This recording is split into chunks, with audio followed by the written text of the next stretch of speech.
Okie dokie, module 10, and if you don't get your tests back, because I haven't finished grading them, I'll give them back next week, okay? Does that sound good?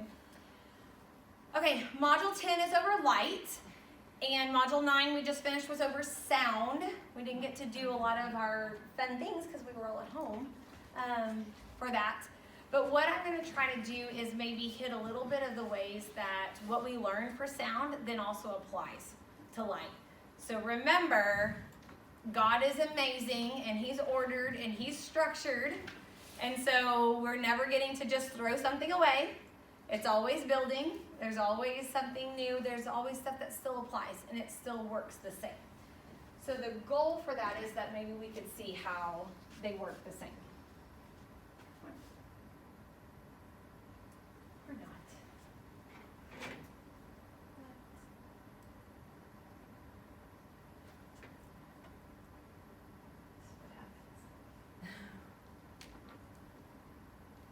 There we go. All right. So what I put up on the board over here is kind of a conglomeration. We have our slides. You guys can read these verbatim if you like. You've also read your book. So, our last module that we did, 9, was all about sound.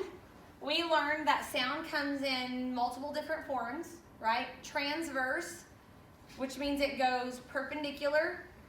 If you were on the Zoom meeting, I mentioned it makes a T, like the letter T, with it.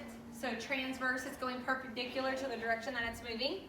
Longitudinal is the slinky one, where everything, it's moving in the same direction as what is vibrating. And then we had those surface waves that were both, right? So they kind of made everything go in a circle for it. Okay, sound needed matter. It needed matter to move through, and how it moved through matter mattered because the speed was completely dependent upon what it was moving through. And one of the things that we would have done if we were in class is, if we are a solid, how are all the particles in a solid? How are they spaced? They're close together. We would all get in a line, super close together, and we might take Nathan's water bottle and pass it down the line. Well, when we're all close together, we can easily hand it off, correct? So that would be a solid. Sound, because it requires matter to move it, we could move it down the line really quickly. Now, if we were liquid, we might spread out arm distance so that we could still hold hands but be more fluid, and we could pass it. Well, let's think, if I'm taking the bottle and I'm going from here to here, that's going to take a lot longer than me doing like this, correct? So it goes a little bit slower when it goes through liquid. It takes longer to pass that energy through. If we were gas, I would spread you guys from here all the way to the door, and we would have to throw the bottle, correct, to get between it. So that's going to go even slower. So when we have sound, gas is your slowest, then liquid lets it go a little bit faster, and then solids are the fastest. And I wrote, there's more to help move it along. Because it requires help, it requires matter, the more matter that we have, the more friends we have to help us move it, the faster it gets done. Kind of think about that like if you were moving at your house, right? If you have to move all your stuff, the more friends you have over, the faster it gets done, right? So we have more to help it. Temperature also mattered for sound because it goes slower when it's colder and faster when it's hotter. The way I like to think about that is when I'm cold and we're thinking about moving a wave, moving sound, moving energy. This whole thing is about moving energy. When I'm cold, I don't want to really get out of my place very quickly, right? So for me to take the water bottle and move it over here I'm going to be slower. I move pretty slow when I'm cold. But if it's a nice summer day, like, I can go run a half marathon, right? Like, we're good to go. And so whenever it's hotter, we can move that energy faster. We have more energy to move it along. So temperature mattered for the sound. We also learned that the speed of sound is dependent upon the frequency and the wavelength. And our frequency and wavelength are indirect relationships. Okay, we've talked about that a lot this year. Direct relationships mean that if one thing goes up, the other thing goes up. If one goes down, the other one goes down. That's direct. Indirect means if one goes up, the other goes down. Right? I describe that mathematically as if they're on opposite sides of the equal sign, when one goes up, the other one has to go up for it to stay equal. Right? Kind of like a seesaw.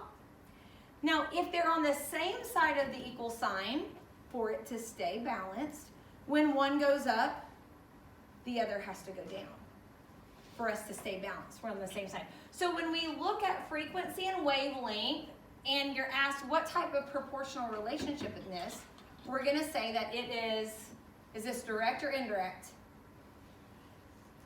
Indirect. Indirect. It's on the same side of the equal sign, so as frequency goes up, wavelength has to go down. We missed out because I was going to bring donuts, because Hertz Donuts is a good way to remember that Hertz is about sound, right? And it's frequency and wavelength. So if we were to squish our donuts where they were squished and they were in an oval, if I put the skinny side, we can fit a lot of them in there, right? So in this one, we have a set space. Maybe this is our donut box. We have a set space. Our frequency is 2. Okay? The reason I wrote 2, we talked about I don't remember if we talked about this before in the other one. In here, a full circle of a frequency, a full wavelength makes a circle, is where it comes from. So if I took a circle and I cut it in half and I slid this piece over, I would start here, go up, and then have the end. That is where our wave comes from. That's where one wavelength comes from one whole circle. Okay? So we have to start in one spot, go up, down, and then go back to the beginning. So there's one wave. Now we have 2 waves. So I would say my frequency is 2. If I wanted more waves in this space, here is my wavelength. What has to happen to that wavelength to fit more of them in there? Shrink. We have to shrink it. It has to go down. So if I want more waves in this space, my wavelength has to get smaller. Okay? So how does that all tie in with light and the same information that we have for light? So we're looking at waves. Initially, we go back and we ask ourselves, what are we moving? We've been moving the same thing the whole time. We're moving energy, right? Because our whole entire world is based upon energy, and energy is neither created or destroyed. So for things to happen, it has to have energy in it. So we have to move the energy somehow. So we moved energy with sound, right? Now we're moving energy with light. It still has to be moved somewhere. And we learned with sound that it moves in types of waves. So the same thing with light. As we are talking about light, it is doing the same thing. It is moving energy. That's all that it's doing. Where does that energy come from? It's a couple of modules ago. Chemical bonds. So so it comes from the chemical bonds. Where even on a smaller molecular level does it come from? Chemical bonds are between 2 different elements. Yeah, breaking and forming. Perfect. So then if I only have one element, The nucleus. so we've got the nucleus and we've got those electrons. Remember, the energy comes from those electrons changing levels, right? Dropping levels, going back up levels. And so we had, all the way back at the beginning, we have our nucleus, and then we have our different levels, correct? And we said this one holds, they can hold up to 8 electrons. The first one holds 2, and then they hold, so this one for 2, they hold 8 electrons in it, right? And so sometimes it gives off an electron, sometimes it gains electrons. So we've got these electrons and the amount of levels moving back and forth because it's gaining as it joins with something else, or it's letting off as it's coming something else. So here is where we're starting with our energy. We've got these electrons vibrating back and forth between levels. Okay, so here's where it all starts. And when it starts somewhere, it's going to keep going, right, until it gets absorbed. So we have them starting, and with sound, it needed matter. We move over to light, and we first talk about the type of wave. With sound, we have 3 different types of waves. With light, they're all transverse waves. So they're vibrating perpendicular. If we took a jump rope and we, slung it and it would like make the snake that goes down, the direction is towards the wall, but the jump rope is actually moving up and down as we go. So when we have light, we have two different planes. We have an electric plane and we have a magnetic plane, right? And they work together. Right, it's like, it's almost like a slinky or like a push-pull type of thing. A couple of modules ago when we were looking at the polarity of water, and we did the experiment where the water moved up the straw or up the paper for that, and you're like, how does it move up when gravity is, pulling things down? It's because it's like, one is negative and one is positive, so it pulls on that next one, and then it turns it positive, but then it pulls on the next one, which turns it negative, and it pulls on the next one. So the same thing. We have something that's negative next to a particle that's positive. They're getting attracted, and then they switch, so then they're, oh, well, now I'm positive, so now it's going to push it away, and so you're constantly having this push and pull. Same with magnets, right? So you have a north and south pole on magnets, and then they are attracted, but now these two are closer together and they're going to push away. So we have this push and pull back and forth with our electromagnetic field. So one is moving up and down, and the other is if we took it and we rotated it 90 degrees, so I'm going to kind of draw it like that.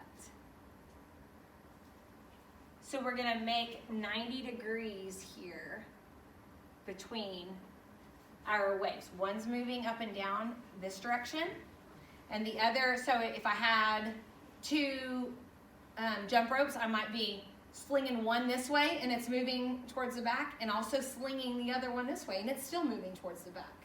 Just one is going vertically and one is going horizontally. So these are our waves that we have. Light does not need matter at all to be with it. Actually, matter weighs it down. I like to think about it as fast as lightning, or ain't nobody gonna hold me back, something. So the less you have, the faster you are, right? And so Einstein talks about that, of saying anything with matter is going to be slower than light. Right? Because we're putting more weight on it, which is going to make it slow down. So it does not need matter to go through. That's why light can travel through space. There's no matter. And the reason it doesn't need the matter is because here we needed something to move that energy. Right? It needs help to move the energy around. When we have this electric field and the magnetic field, they are working together. They move each other. One pulls on the other, and then the reaction of that pull pushes the other, the first one. And so it's like our Newton's cradle that we looked at, like one is always going to affect the other. So it doesn't need to have matter because it pushes and pulls on itself. And the push-pull of itself is what actually propels it forward. Okay? Speed for for light is completely opposite of the speed for sound. Sound, the closer things are together, the faster it travels. For light, the closer the things are together, the slower it travels. Right? So solids, light travels the slowest through solids, faster through liquid, and even faster through gas. Okay? And that goes back to, it doesn't need any help to move it. So anything that's trying to help is just going to slow it down. Right? Have you ever had a sibling want to help you with a project and they just make it take longer than it needed to beforehand? Okay, so same thing for light. So things are trying to help it move and it's like, you're just getting in my way. Really. Literally, you're getting in my way. I just want to travel through that, okay? Temperature does not matter for light because it doesn't need matter. You know, and temperature changes your air density and the particles in the air, so that would make sense. If it doesn't need matter, then temperature would not matter for light. Okay? That's maybe never. There we go. Okay. The important thing, speed of light is 3 times 10 to the 8th meters per second, which works out as 6.7 times 10 to the 8th miles per hour, compared to sound, 760 miles per hour. There's a big difference there. All right? This is why when we have a thunderstorm, we see our lightning, and it might be a couple of seconds before we hear the thunder. Correct? On it. If we're writing that in scientific notation or writing it out, how do we change this to a big number? Move it over to the right 8 times. You would move our decimal 8 times. So we're going to add 8 zeros onto the end. Excellent. Yep.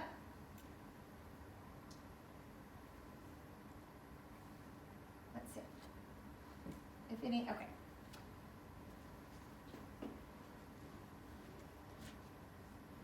Right. So how did we figure out all about light? Where did it come from? Who had a say-so in it? And I just kind of wrote this up here in different orders, and we'll talk about the different things that we have. So first we had Newton. He was a pretty smart guy. He came up with a whole lot of stuff, right? So he starts saying, we call that one the particle theory, that it moves in packets in a straight line all the time. Like water, I think they described it as water pouring out of a faucet. It's moving down, so everything is moving down for that. So he's saying we have these different particles, and that would make sense since Newton came up with what? What are the other things that he's studying that he gave us? Laws of motion, okay? And so he's studying things like Newton's cradle that he made up, right? That when one particle hits the next, it's affecting the next one and it's going back and forth. So in his laws of motion, he's seeing everything has an equal and opposite reaction.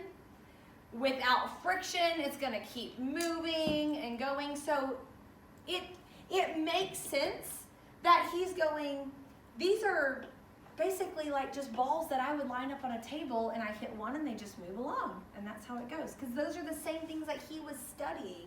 Those are the same laws that he was coming up with. So he says we've got these little packets, they just move forward. One transfers it to the next, and he passes it down the line, and all we do is just play a train all the way down the line. Okay? So then there's this guy, Huygens, I'm not sure, I didn't look up how to say his name. Wave theory. He said, hold on, here's the deal. I think that maybe it does move forward, but if it only moved forward, that means if it is like a train, it always has to go in a train, and if there's a blockage, it should stop. Correct? So what if it's not? And the thing that he did was he performed, I'm gonna have you guys, can you catch the lights back there, Andrew, turn off? You guys can come up here if you want. He did this experiment, right?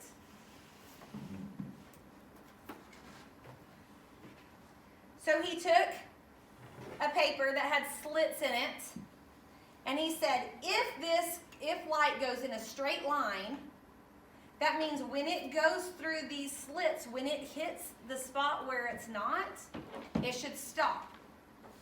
And when it hits the spots where there is a space for it to go through, then it gets to keep going. Okay? So every space should be equal. So what you see on the back side should look exactly like what you see on the front side. Correct? There should be an identical part of it. And you guys might need to get up to see this if you want. I had it on. When we shine our light, let's do this.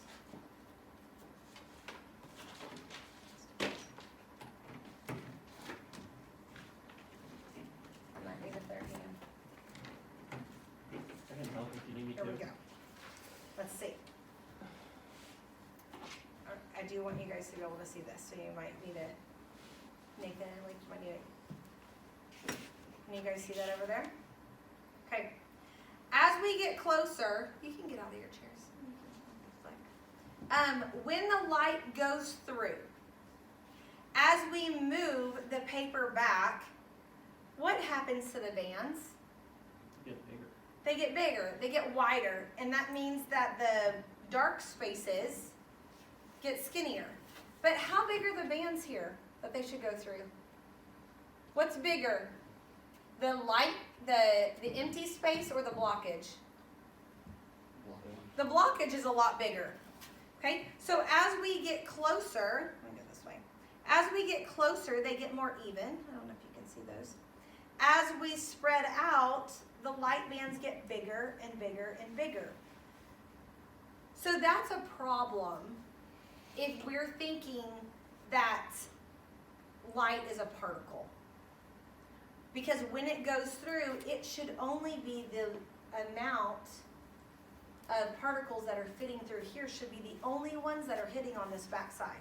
And we are seeing that we have a lot bigger, there we go, you guys see all that? See, we're seeing we have a lot bigger bands than what we started with in the first place.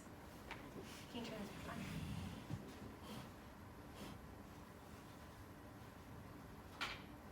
So that caused him to question and say, there's something else going on here. It can't just be packets of particles pushing through. We need to have something else.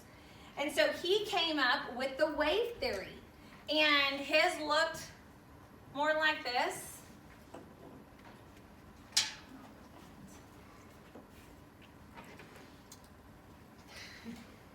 You can't see that. Okay? And says, as something is emitting as a wave, remember what works in one direction, it goes in all directions, so that's why it has a circle. As it's emitting it, if it's going through that little slit, it is still moving in a wave-like motion, meaning that as soon as it goes through, it's going to keep expanding out. And that comes from like dropping concentric circles, like dropping a stone in water and seeing the ripples that go out. And so when it stopped it, it didn't just cut off the wave and now every wave from then on is only that little bitty section. The waves kept spreading out again. And that caused a couple of things that he came up with some terms called interference is one. Oh my goodness, my brain just went blank. What was the other one? What's it say in your book? Or destruction and construction. So I think that's what it said. Destruction and construction.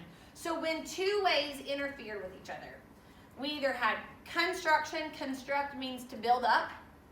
Or destruct, you're going to destruct something, destroy it, means to break it apart. So if we have two waves coming at each other, so we have our wave 1 here on the left and our wave 2 on the right, and they are coming to meet each other, they each, what are they carrying?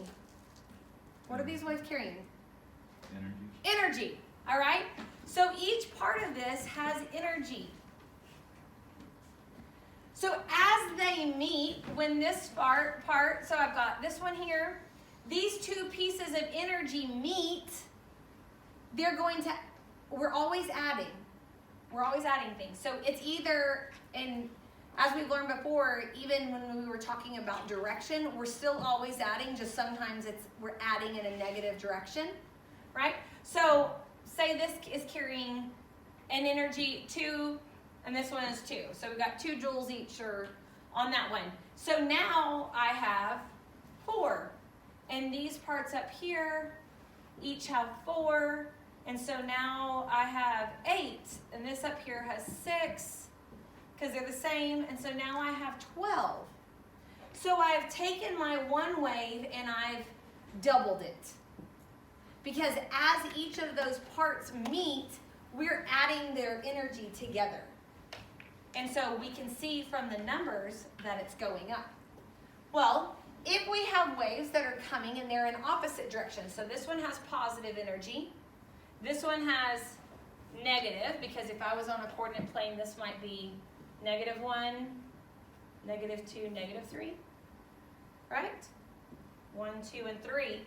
When they meet, we add them together. So 1 meets -1. 0. 0. Then 2 meets -2. 0. 0. And then the 3 meets the -3. 0. 0 again. And so we can think about all of this upper part, even if we were like, say we were moving dirt, all of this extra dirt fills in everything in the hole, and we get nice flat level ground, right? So that was destruction. So he says we've got construction where 2 waves meet and they're meeting at the same time where they're both going up. We're going to have construction. We have 2 waves meet, they're going in opposite directions. We're going to end up with destruction. They're going to fill those in. Does that make sense how those go together? Okay. So then, okay, we all agree that it works a lot more like a wave than it did like a particle. So then we have Hertz, same guy as our sound guy, and he is dealing with light, and he's shining the light at the metal, and when he sends blue light, particles come off of it, right? When he sends red light, nothing happens at all. And so that makes him go, okay, now something else is going on. Because just like when,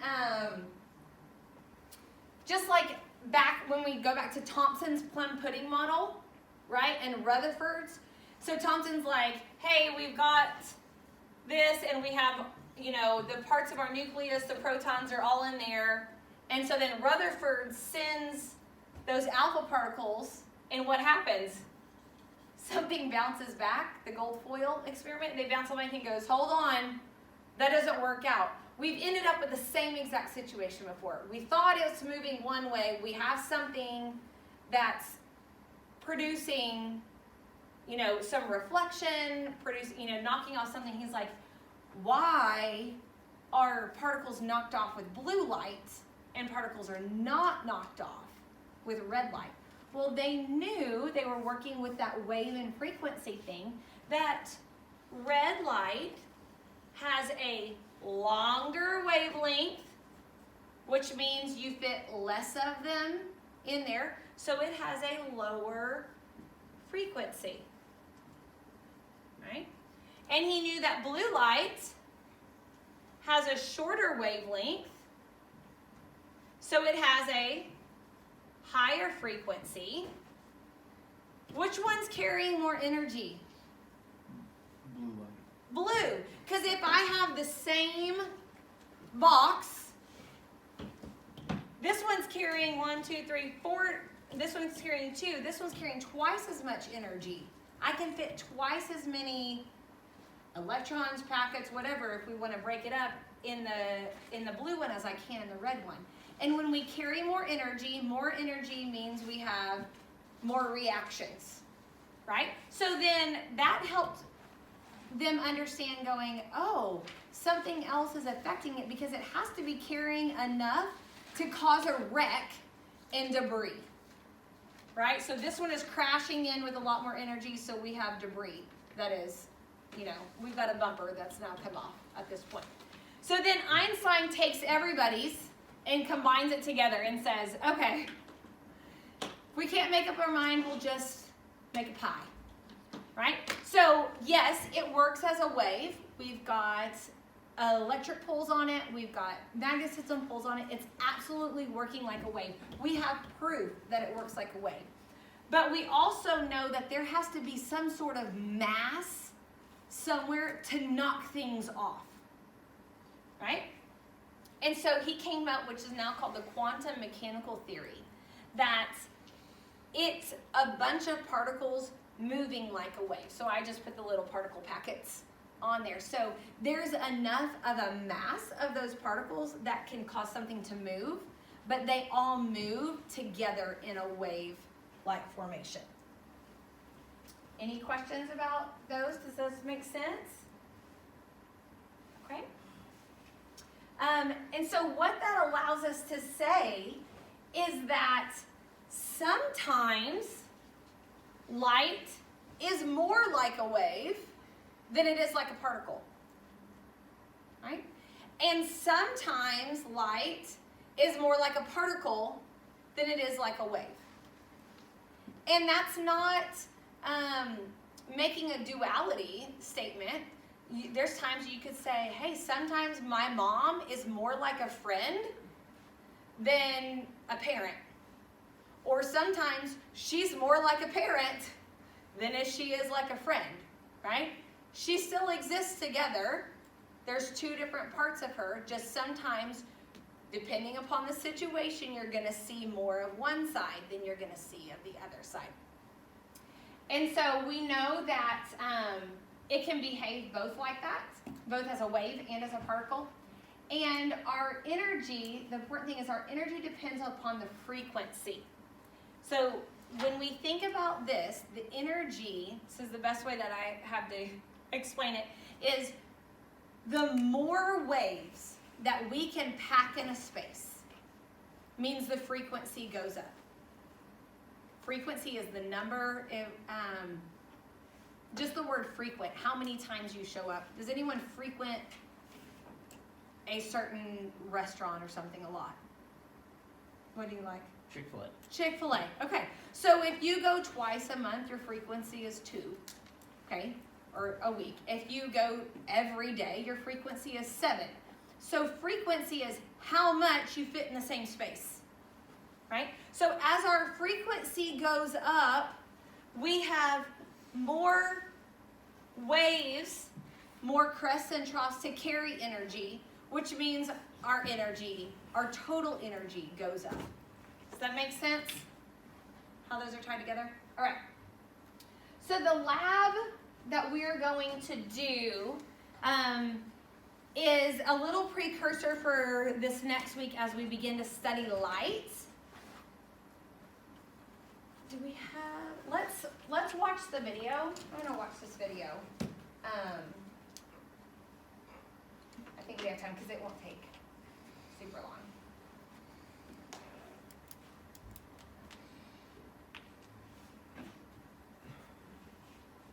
Can you catch the lights? Thanks.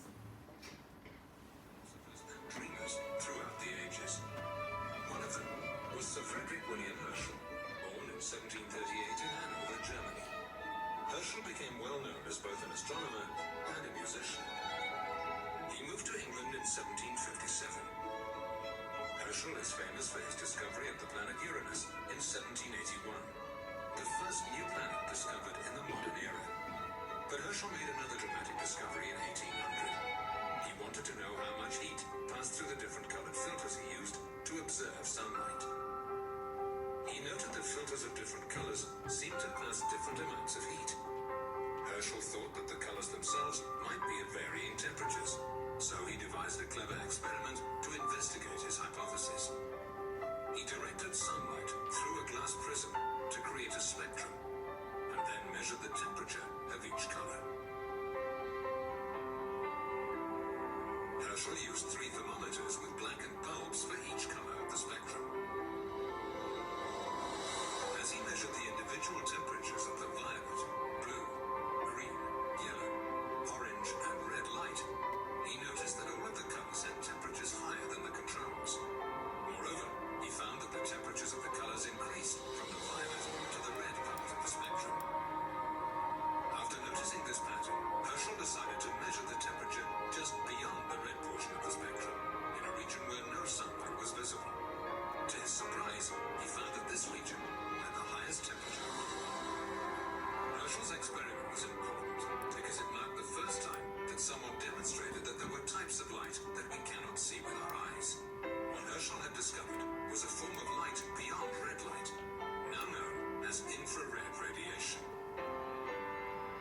eyes are detectors that are designed to detect this visible light.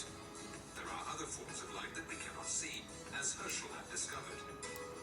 Few animals can see infrared. However, rattlesnakes and other pit vipers have two small organs or pits between their eyes and nostrils that detect infrared radiation. Hence, even in the dark, they can accurately strike at warm-blooded prey. The human eye can only see a very small part of the electromagnetic spectrum. At one end of the spectrum, we cannot see gamma rays, ultraviolet light, and X-rays, while at the other end, our eyes cannot see infrared, microwaves, or radio waves.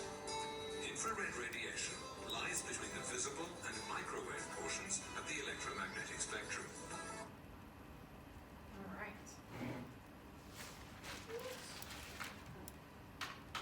Okay, so if temperatures are different, so blue is the coolest, right? Or violet. So we have the coolest, which kind of helps. Red was the hottest, right? Then that means that they have to have different frequencies and different wavelengths, because it depends on how much energy is moving it, okay? And so what we will see is that if they have some different frequencies, which means they have different wavelengths, because they have different temperatures, we can separate those. And the best thing to do that is a prism, and a natural prism is water. It bends light, and so we're going to bend light going into water and bend it back again coming out. And when we have, it's called a double refraction, it separates it out enough that we should be able to see a rainbow. So that's what we're gonna set up. Whoever you're at your table with is gonna be your lab partner. We have 4 different tables set up. So we have labs of 2 today. You may grab your notebook from the back and bring it over and then open to lab 10.1.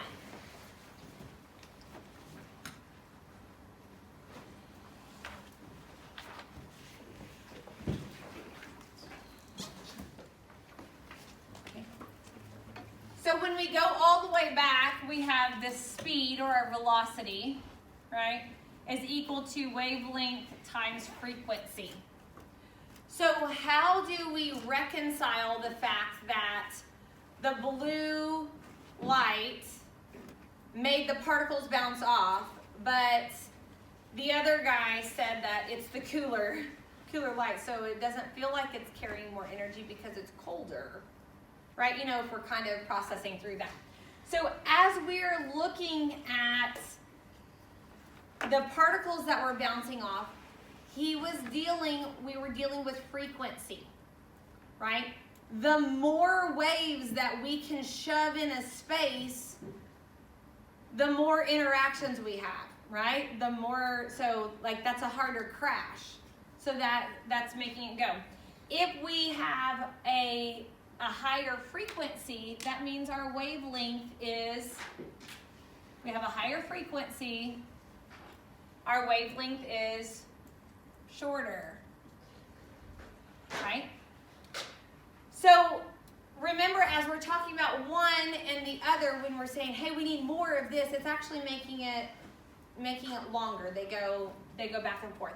So we have this whole spectrum, and this week you guys will start reading over the entire electromagnetic spectrum, and it starts all the way down at radio waves, and then has microwaves, infrared, like your TV remote. Infrared, there we go. And then we have light, visible light. And we have ultraviolet, UV waves, we always hear about that one. X-rays, and gamma waves. Okay? So if we are looking at the type of wave and the wavelength that is happening, we have longer wavelengths wavelengths over here, which means they're going to have what in comparison for frequency?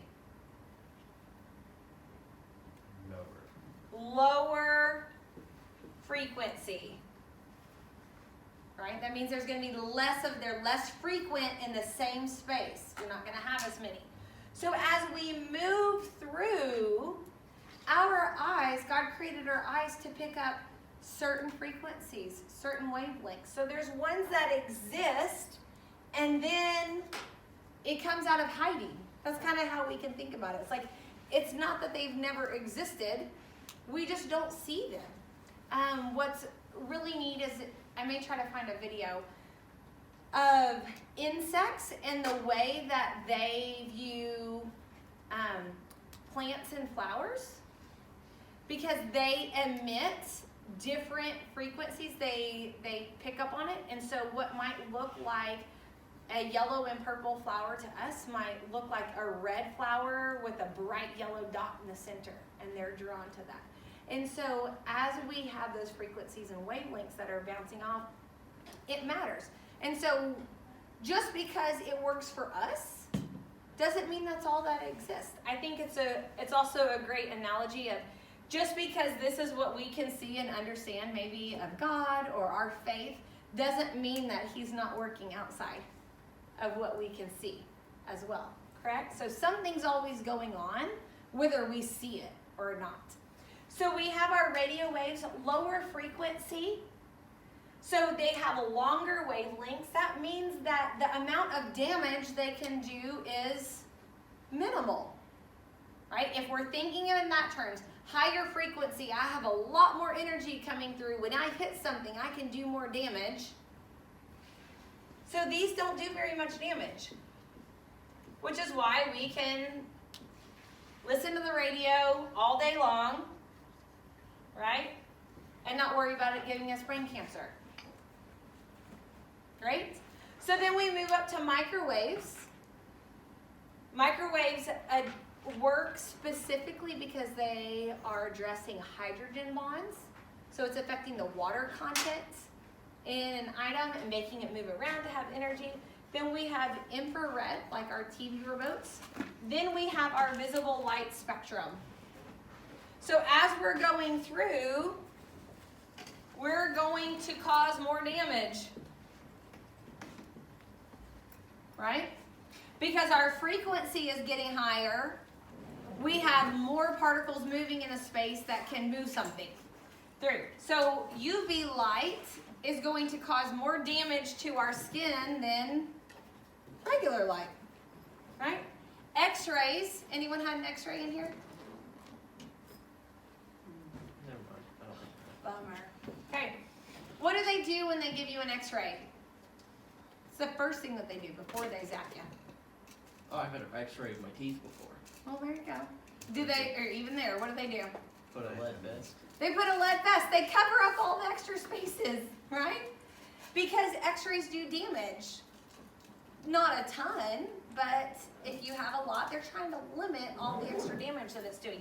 And then we have gamma rays. So, and now they even have proton therapy and stuff. So gamma rays are what is used with cancer patients for all of that, right?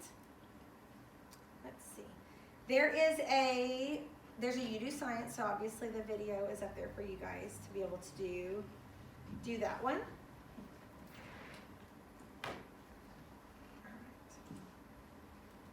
Let's see. So when we have visible light, we start at red. It has the longest wavelength. We do Roy G. Biv. Everyone should know that one, right? So now that we're looking at it, does it make sense that the blue light here knocked off the particles and the red light did not knock off any particles, now that we have them all listed as far as wavelengths in there? Okay, hopefully that will help. We have a little bit. Look, do you have anything else you want to do, Ms. Thompson? So, Okay. A couple of things I want to hit, and I know we'll go over, it'll just let us have more fun with labs next week if we don't have as long of a lecture, which is great. As we start moving through light, there are going to be terms that you're going to need to know. Opaque, transparent, and translucent, okay? So transparent means that you can see all the way through it, right? If someone says, oh, you have a really transparent personality, it means you get what you see, right? Or stop being so transparent if you're like really sharing your heart. And you're like, stop being so transparent. For that. So transparent, we can see all the way through it. Translucent, loose means light. It's also where we get Lucifer from, angel of light. And lucid is things that emit light. So that's that thing. If you're in Spanish class, la luz, right? Is what? Lights, yep. So we've got loose. So translucent means that light has to be involved, right? And trans means it's transferring from one place to the next. So translucent means light is going through, but is it showing up on the other side the same as it's showing up on one side? No, there's some distortion there. Anybody have wavy glass in their front door? You know, sometimes they do it in a pattern, like a diamond pattern. Sometimes it's just wavy. Sometimes it's got the little bubbles. So the light is still passing through. It's just being affected in some way. And then when we have opaque, so you can have different, opaque just means it's like this board. If I get behind it, it's going to be dark because I don't have light coming through on this side, okay? So those are a couple of things that we're going to look at. We're also, I got some prisms, so I'll bring the lasers this next week. And we're going to look at reflection and refraction.